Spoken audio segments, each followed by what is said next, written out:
Canadian Prime Minister Justin Trudeau was in a fix. Midway through his second term, his minority government had a 63% disapproval rating and he lagged 10 points behind his Conservative Party rival. He needed something to turn the tide. Abracadabra. And he found it when the Khalistani activist Hardeep Singh Nijjar, president of a major Gurdwara in Surrey, British Columbia, was shot dead by two masked gunmen in the parking lot of the shrine. Nijjar was the perfect patsy for two reasons. One, that he was Sikh, and it was a Sikh party with 25 seats, whose leader, a die-hard Khalistani activist, was the one who supported Trudeau when he fell short in the 2021 elections. And two, that he could unite his countrymen by taking action against India meddling in its internal affairs and appear a strong leader. India had been pressuring Canada for several years to deport Nijjar, but Canada had resisted, even granting him Canadian citizenship in 2014 and protected him despite a red corner notice and a 10 lakh bounty over his head. And despite evidence of his involvement in terror activities in Punjab, extortion, targeted killings of Hindu and RSS leaders, and bomb blasts. So when the head of another pro-Khalistani outfit, Sikhs for Justice, accused India of being behind Nijjar's assassination, Trudeau was quick to support him even though they lacked any evidence whatsoever. The fact that just 3 days earlier another Khalistani activist died under suspicious circumstances in a UK hospital and yet another a month earlier was shot dead in Lahore gave enough fodder to the imaginative mind. But almost immediately he embarrassed himself by asking his partners in the Five Eyes to pressure India when none obliged. In fact, American officials themselves had no knowledge of Nijjar's plot, else they would be obliged to inform Canada under the duty to warn doctrine. No matter, he pressed on, sending a fact-finding team to India before the G20 meet, demanding India cooperate, but was rebuffed.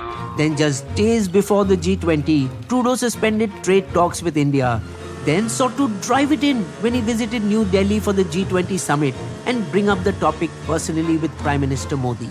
Instead, it was the Indian Prime Minister that gave the Canadian head a public dressing down, scolding him. India and Modi have reason to be angry. Khalistan is a non-issue in India. 95% Sikhs proudly embrace their Indian identity. This was reconfirmed when there was not even a murmur of protest after Amritpal, the self-styled Brindanwale, was arrested after a 35 days chase in the months of March-April this year. But some countries, especially Canada, seem to delight in keeping the Khalistan issue alive and providing militant Sikhs a safe haven.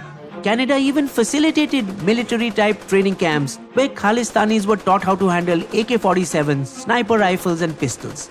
Some of those trained were then sent to India in Feb 2016 to target police officials and political and spiritual leaders, but were apprehended. Canadian authorities also looked the other way when Khalistani Sikhs held a referendum of Punjabi independence under the guise of freedom of speech, nor took any action against those involved in heinous crimes, including the killing of Punjabi singer Sidhu Moosewala, whose hit was allegedly ordered in Canada by gangster Goldie Brar. Earlier as well, during the 2020 farmer protests, Trudeau had criticized Prime Minister Modi as a ploy to woo the Sikh vote. In Trudeau's 2018 visit to India, a man convicted of the attempted murder of an Indian cabinet minister was invited to events organized for the Canadian PM. If anything, this amounted to a clear case of Canada interfering in the domestic affairs of India. Justin Trudeau seems to be following in the footsteps of his father Pierre Trudeau when he was Prime Minister when it comes to the issue of Khalistan. In 1982, he refused the Indian Prime Minister Indira Gandhi's request to extradite one Talwinder Singh Parmar for the murder of two police officers in Punjab. The same Parmar was later involved in the 1985 Air India attack that claimed 329 lives when Khalistani terrorists blew up the plane mid-air.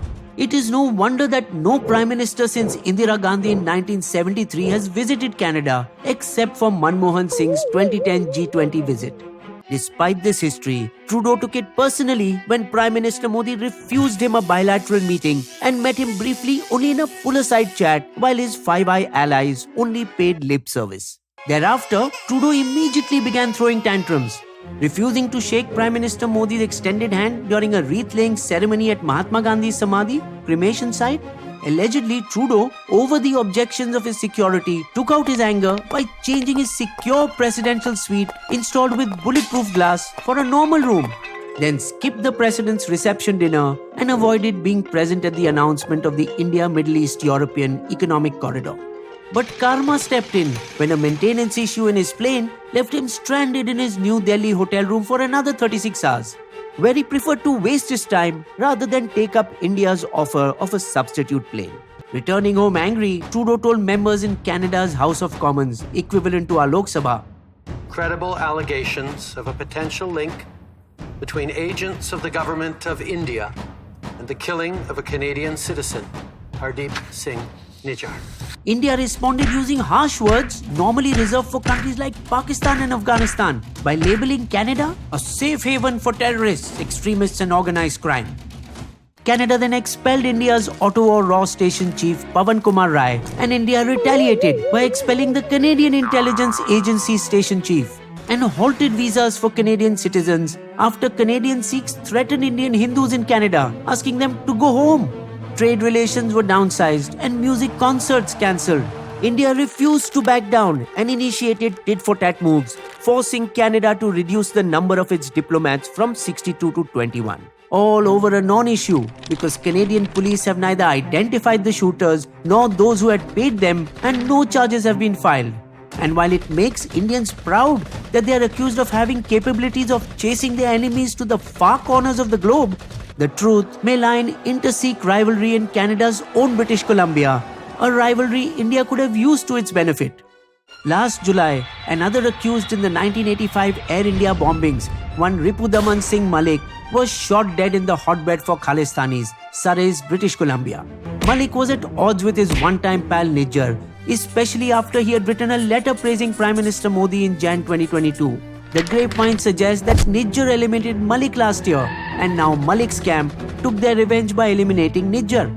Sources say an open contract on Nijjar had been doing the rounds of the dark web for a few days before the killing. Trudeau made an error in judgment in targeting India. The West earlier used the 1980s Khalistani playbook to keep India in check, but the world has changed. And Canada's policy of mollycoddling extremist Khalistani Sikhs may only end up biting itself.